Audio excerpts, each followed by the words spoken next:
Mismong si Pangulong Duterte ang nagsabing hindi tatakbo sa pagkapangulo ang anak niyang si Mayor Sara Duterte. Kasabay ito ng pagbuwelta niya sa mga kritiko. Umaaksyon si Jenny Dongon.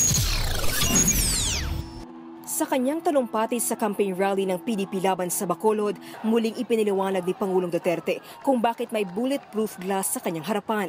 Kaya nilagyan na ng Presidential Guard kasi baka targetin ako doon sa malayo. Ako, 74 years old. Kung mamatay ako ngayon sa bala ng assassination, kaligaya ko na lang. Pagod na ako.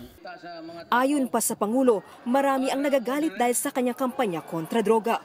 Pero hindi raw siya magpapatinag sa mga banta. Nagpatuloy pa siya sa pagbuwelta sa mga kritiko, partikular na sa mga kumukwestiyon sa yaman ng kanyang pamilya. Sa tamang panahon, ipaliliwanag daw ng Pangulo ang tungkol dito.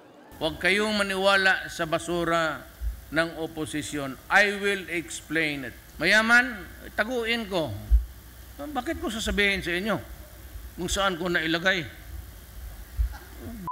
Wala kayo. May tao ba dito na hold up pa tayo? May pera ako. Binuweltahan din niya si Senador Antonio Trillanes. Tanungin ko kayo, si Trillanes ba lalaki? Kayong mga bakla, kayo ang nagbaba, isang tingin lang ninyo, alam na ninyo.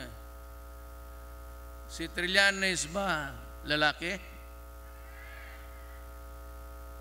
Bakit nahalata ninyo?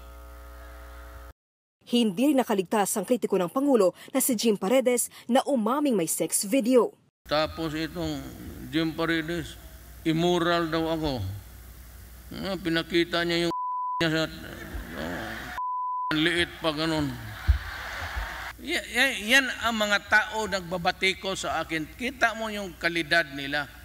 At dahil puro paninira lang daw ang natatanggap nila mula sa mga kritiko, hindi raw hahayaan ng Pangulo na tumakbo sa pagka-presidente ang kanyang anak na si Davao Mayor Sara. Kung ako, tanongin mo, hindi ako papayag na tatakbo. Alam mo, sa totoo lang, I apologize for saying this. That's not fair. Pagod mo. And the things that you have done, and the things that you have to endure because you are there.